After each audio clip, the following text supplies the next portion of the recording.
The Procession of Life, by Nathaniel Hawthorne. Life figures itself to me as a festive or mournful procession.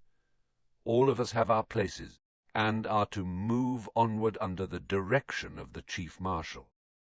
The grand difficulty results from the invariably mistaken principles on which the deputy marshals seek to arrange this immense gathering of people, so much more numerous than those that stretch their endless length through streets and highways in times of political excitement.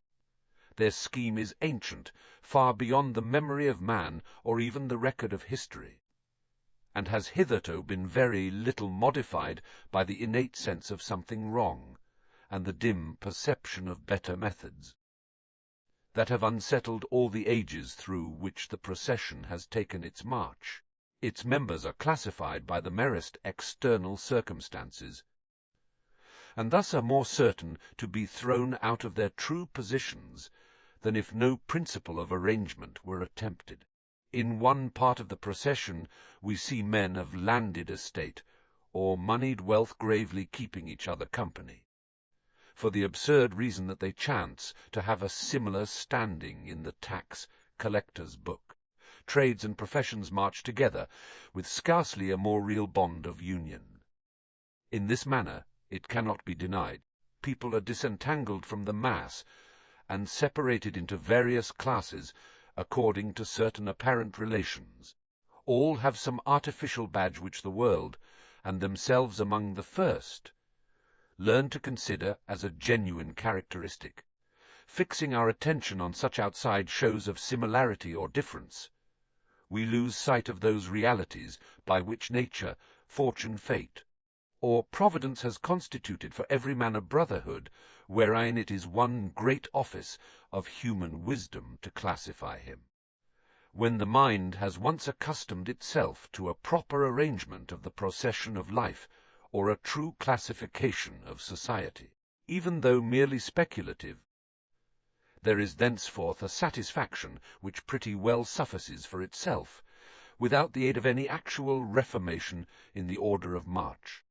For instance, assuming to myself the power of directing the aforesaid procession, I direct a trumpeter to send forth a blast loud enough to be heard from hence to China, and a herald, with world-reaching voice, to make proclamation for a certain class of mortals to take their places. What shall be their principle of union after all? An external one, in comparison with many that might be found, yet far more real than those which the world has selected for a similar purpose. Let all who are afflicted with like physical diseases form themselves into ranks. Our first attempt at classification is not very successful. It may gratify the pride of aristocracy to reflect that disease, more than any other circumstance of human life, pays due observance to the distinctions which rank and wealth, and poverty and lowliness, have established among mankind. Some maladies are rich and precious, and only to be acquired by the right of inheritance or purchased with gold. Of this kind is the gout, which serves as a bond of brotherhood to the purple-faced gentry who obey the herald's voice, and painfully hobble from all civilized regions of the globe to take their post in the grand procession. In mercy to their toes, let us hope that the march may not be long. The dyspeptics, too, are people of good standing in the world.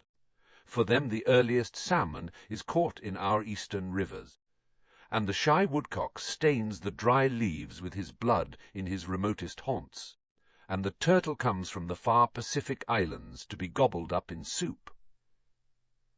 They can afford to flavor all their dishes with indolence, which, in spite of the general opinion, is a sauce more exquisitely sharp than appetite won by exercise. Apoplexy is another highly respectable disease. We will rank together all who have the symptom of dizziness in the brain, and as fast as any drop by the way supply their places with new members of the board of aldermen.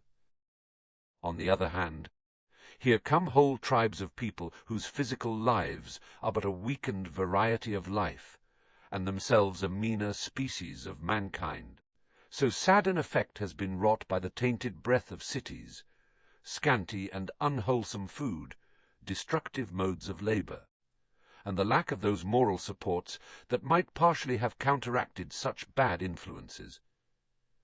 Behold here a train of house-painters, all afflicted with a peculiar sort of colic. Next in place we will arrange those workmen in cutlery, who have breathed a fatal disorder into their lungs with the invisible dust of steel.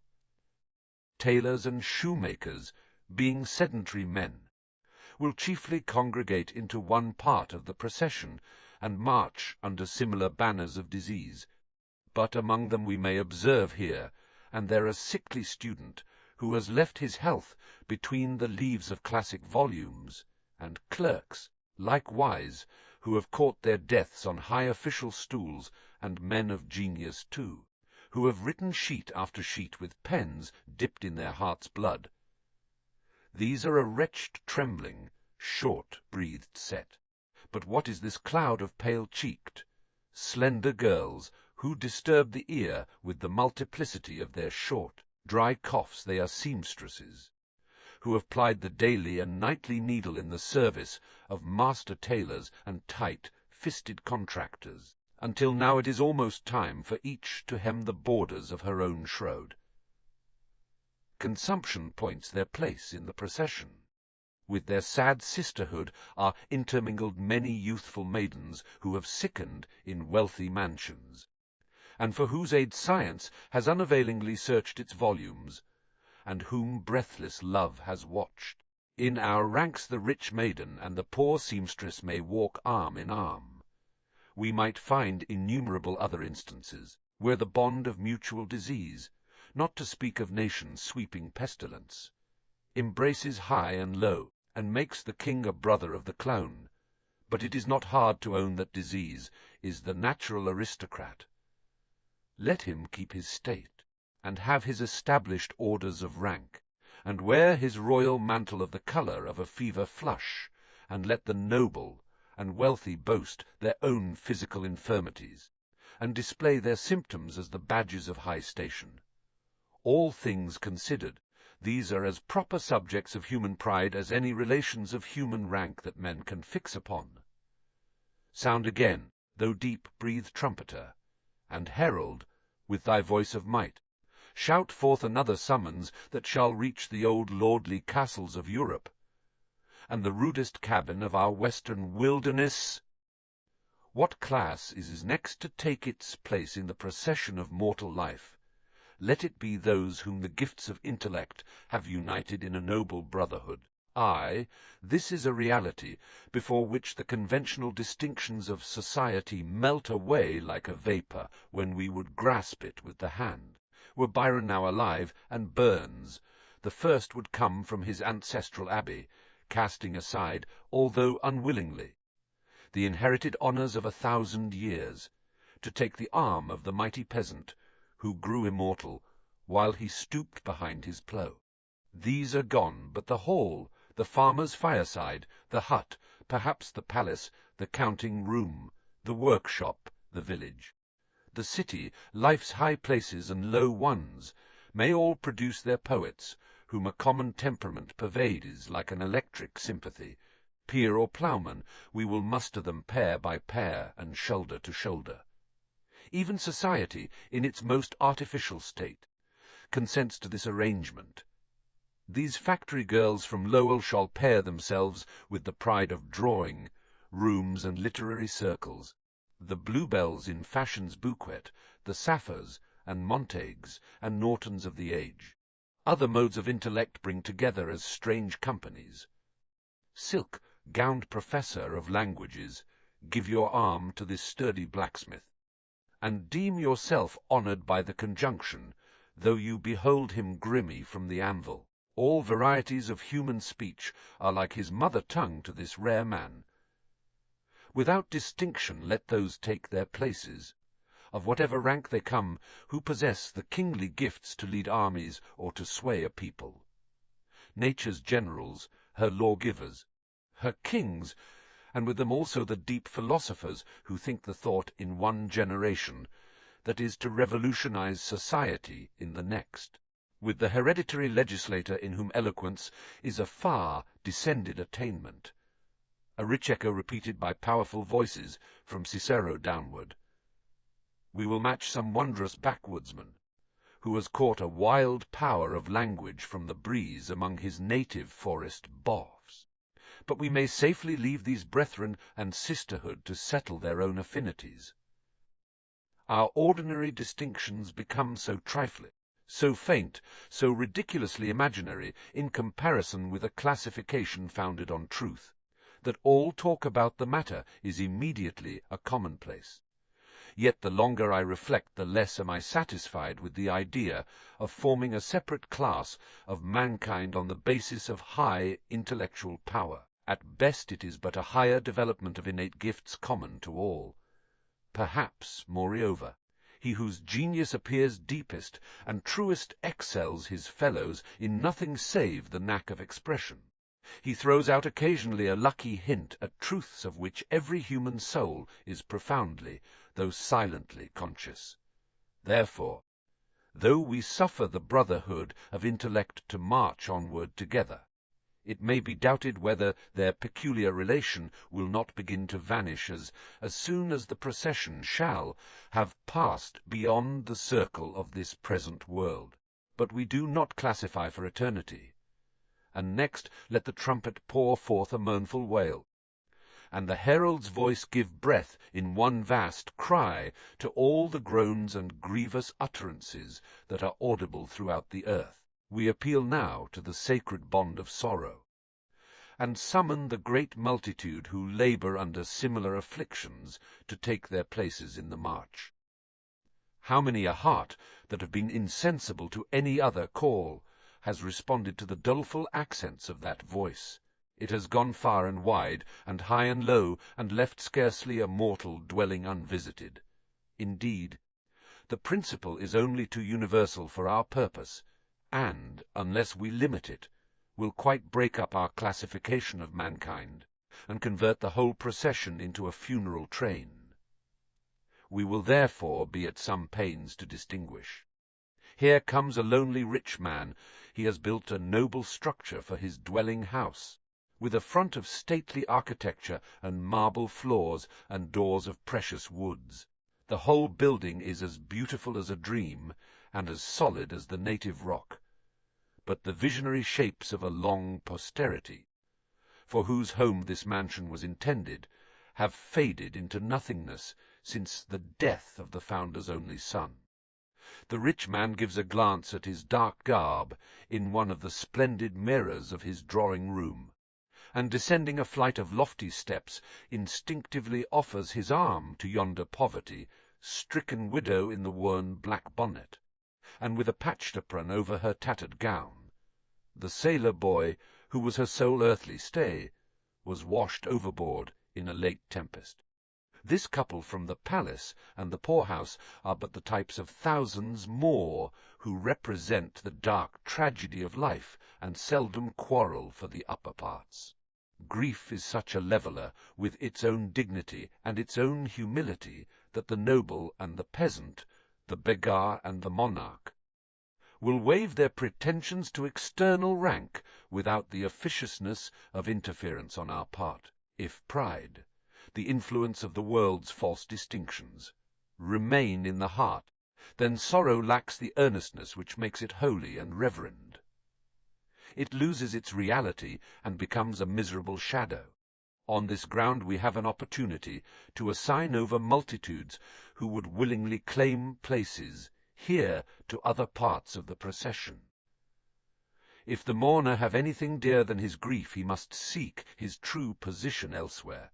There are so many insubstantial sorrows which the necessity of our mortal state begets on idleness, that an observer, casting aside sentiment, is sometimes led to question whether there be any real woe, except absolute physical suffering and the loss of closest friends, a crowd who exhibit what they deem to be broken hearts, and among them many lovelorn maids and bachelors, and men of disappointed ambition in arts or politics, and the poor who were once rich, or who have sought to be rich in vain. The great majority of these may ask admittance into some other group. There is no room here. Perhaps we may establish a separate class where such unfortunates will naturally fall into the procession. Meanwhile let them stand aside and patiently await their time. If our trumpeter can borrow a note from the doomsday trumpet blast, let him sound it now.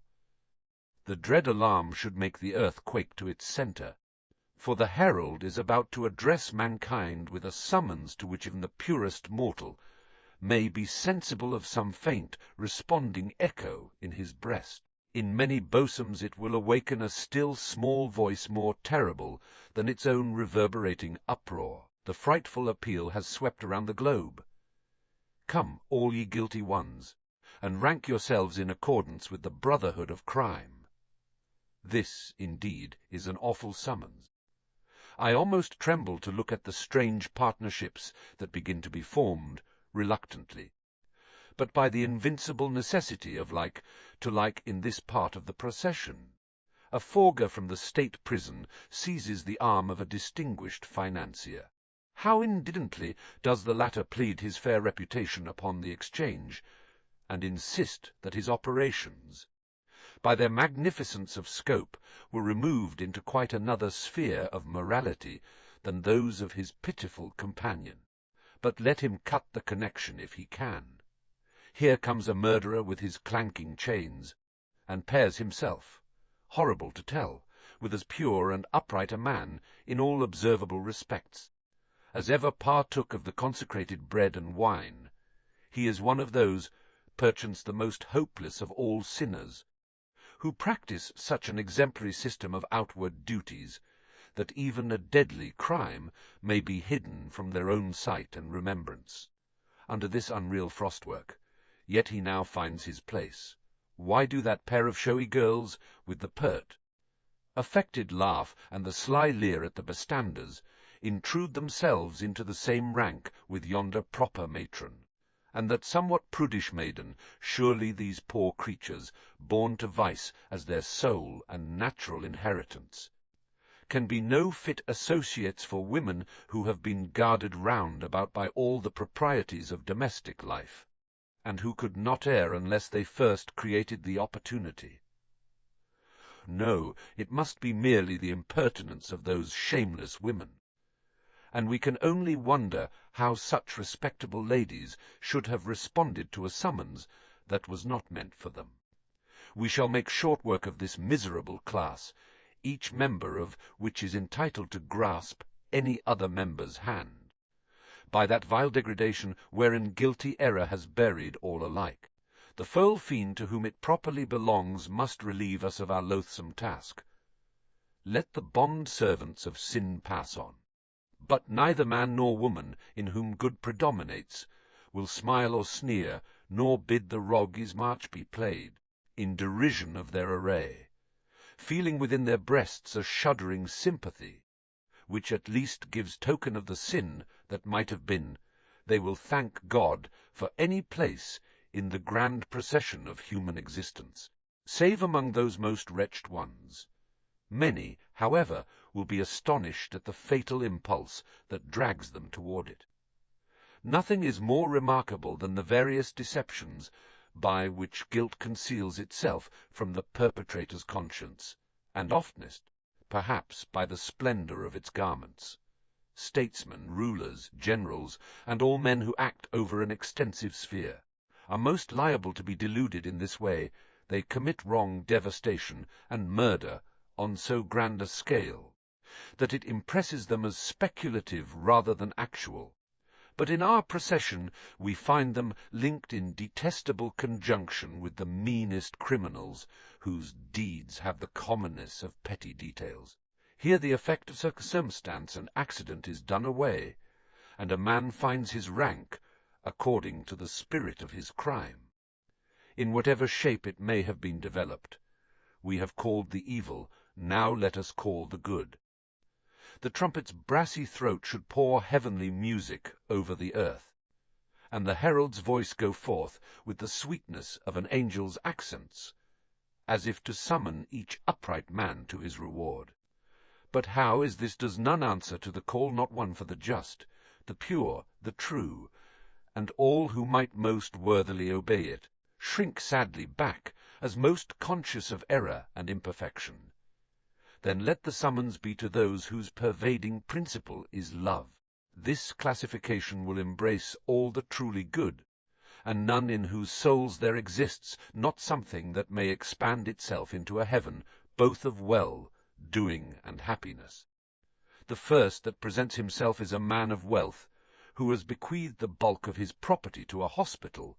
His ghost, I think, would have a better right here than his living body. But here they come, the genuine benefactors of their race. Some have wandered about the earth with pictures of bliss in their imagination, and with hearts that shrank sensitively from the idea of pain and woe, yet have studied all varieties of misery that human nature can endure. The prison, the insane asylum, the squalid chamber of the poorhouse, the factory where the demon of machinery annihilates the human soul, and the cotton field where God's image becomes a beast of burden. To these and every other scene where man wrongs or neglects his brother, the apostles of humanity have penetrated.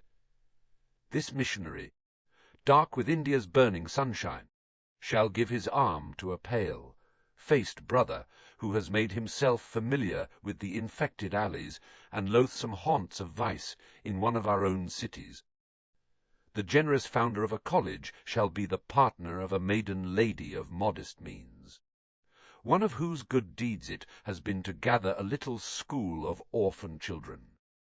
If the mighty merchant whose gifts are reckoned by thousands of dollars deem himself worthy, let him join the procession with her whose love has proved itself by watchings at the sick-bed, and all those lowly offices which bring her into actual contact with disease and wretchedness, and with those whose impulses have guided them to benevolent actions. We will rank others to whom Providence has assigned a different tendency and different powers. Men who have spent their lives in generous and holy contemplation for the human race, those who, by a certain heavenliness of spirit, have purified the air around them, and thus supplied a medium in which good and high things may be projected and performed. Give to these a lofty place among the benefactors of mankind, although no deed, such as the world calls deeds, may be recorded of them. There are some individuals of whom we cannot conceive it proper that they should apply their hands to any earthly tool, or work out any definite act, and others, perhaps not less high, to whom it is an essential attribute to labor in body as well as spirit for the welfare of their brethren. Thus, if we find a spiritual sage whose unseen, priceless influence has raised the moral standard of mankind, we will choose for his companion some poor laborer who has worked for love in the potato field of a neighbor poorer than himself. We have summoned this various multitude, and, to the credit of our nature, it is a large one, on the principle of love.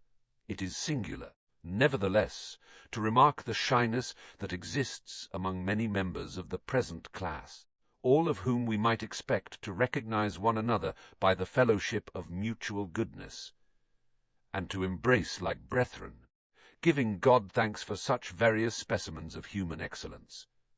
But it is far otherwise. Each group surrounds its own righteousness with a hedge of thorns. It is difficult for the good Christian to acknowledge the good pagan, almost impossible for the good Orthodox to grasp the hand of the good Unitarian, leaving to their Creator to settle the matters in dispute, and giving their mutual efforts strongly and trustingly to whatever right thing is too evident to be mistaken. Then again, though the heart be large, yet the mind is often of such moderate size as to be exclusively filled up with one idea. When a good man has long devoted himself to a particular kind of kindness, to one species of reform, he is apt to become narrowed into the limits of the path wherein he treads, and to fancy that there is no other good to be done on earth but that selfsame good to which he has put his hand, and in the very mode that best suits his own conceptions. All else is worthless. His scheme must be worked out by the united strength of the whole world's stock of love, or the world is no longer worthy of a position in the universe. Moreover, powerful truth, being the rich grape juice pressed from the vineyard of the ages, has an intoxicating quality, when taken by any save a powerful intellect, and often, as it were, drives the drinker to quarrel in his cups. For such reasons, strange to say, it is harder to arrange a friendly order of these brethren of love and righteousness in the procession of life, than to unite even the wicked, who, indeed, are chained together by their crimes. The fact is too absurd for tears, too gloomy for laughter. But let good men push and elbow one another, as they may during their earthly march, all will be peace among them, when the honourable array of their procession shall tread on heavenly ground. There they will doubtless find that they have been working each for the other's cause, and that every well-delivered stroke, which, with an honest purpose any mortal struck, even for a narrow object, was indeed struck for the universal cause of good. Their own view may be bounded by country, creed, profession, the diversities of individual character, but above them all is the breadth of Providence. How many who have deemed themselves antagonists will smile hereafter, when they look back upon the world's wide harvest field, and perceive that, in unconscious brotherhood, they were helping to bind the selfsame sheaf. But, come, the sun is hastening westward, while the march of human life, that never paused before, is delayed by our attempt to rearrange its order. It is desirable to find some broad principle that shall render our task easier by bringing thousands into the ranks where hitherto we have brought one. Therefore let the trumpet, if possible, split its brassy throat with a louder note than ever, and the herald summon all mortals, who, from whatever cause, have lost or never found their proper places in the world. Obedient to this call, a great multitude come together, most of them with a listless gait, showing weariness of soul, yet with a gleam of satisfaction in their faces, at a prospect of at length reaching those positions which, hitherto, they have vainly sought.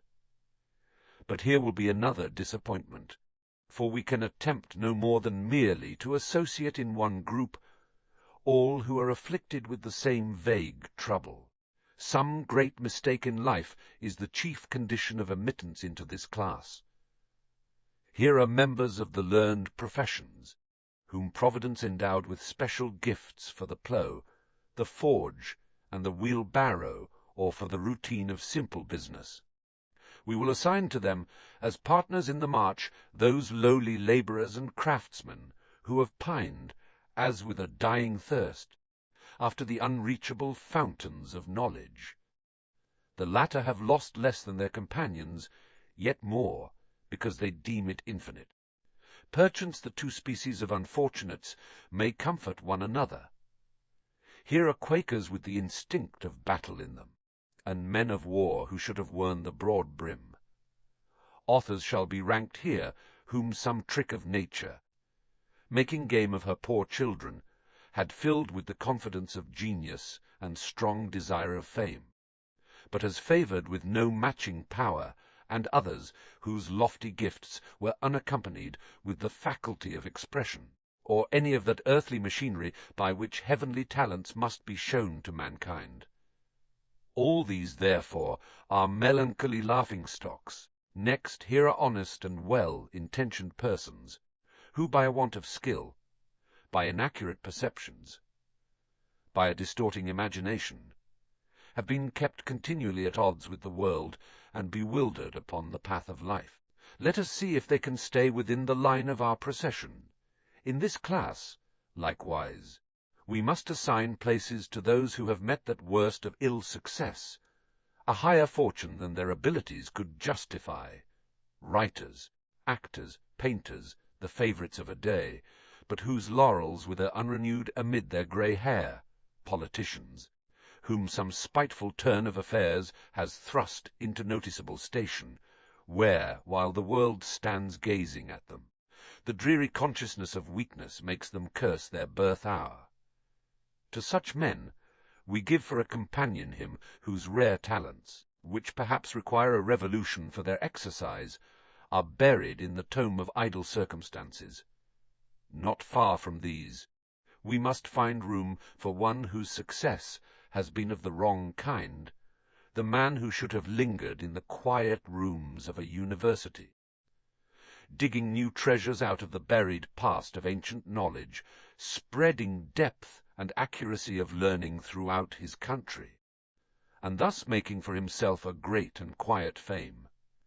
But the outward pressures around him have proved too powerful for his inward nature, and have drawn him into the arena of political tumult, there to contend at disadvantage, whether front to front or side by side, with the brawny giants of actual life.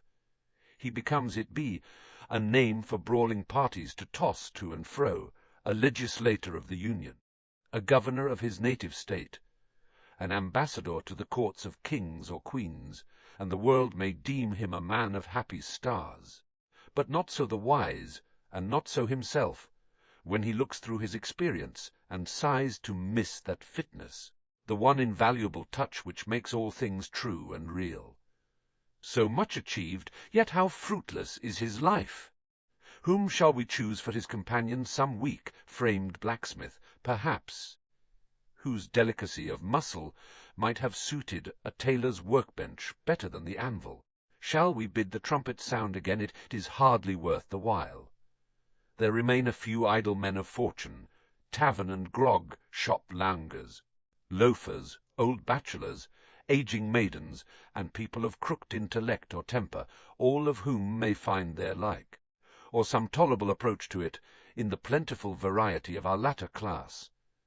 There too, as his ultimate destiny, must we rank the dreamer who, all his life long, has cherished the idea that he was specially suited for something, but never could determine what it was, and there the most unfortunate of men, whose purpose it has been to enjoy life's pleasures, but to avoid a manful struggle with its toil and sorrow.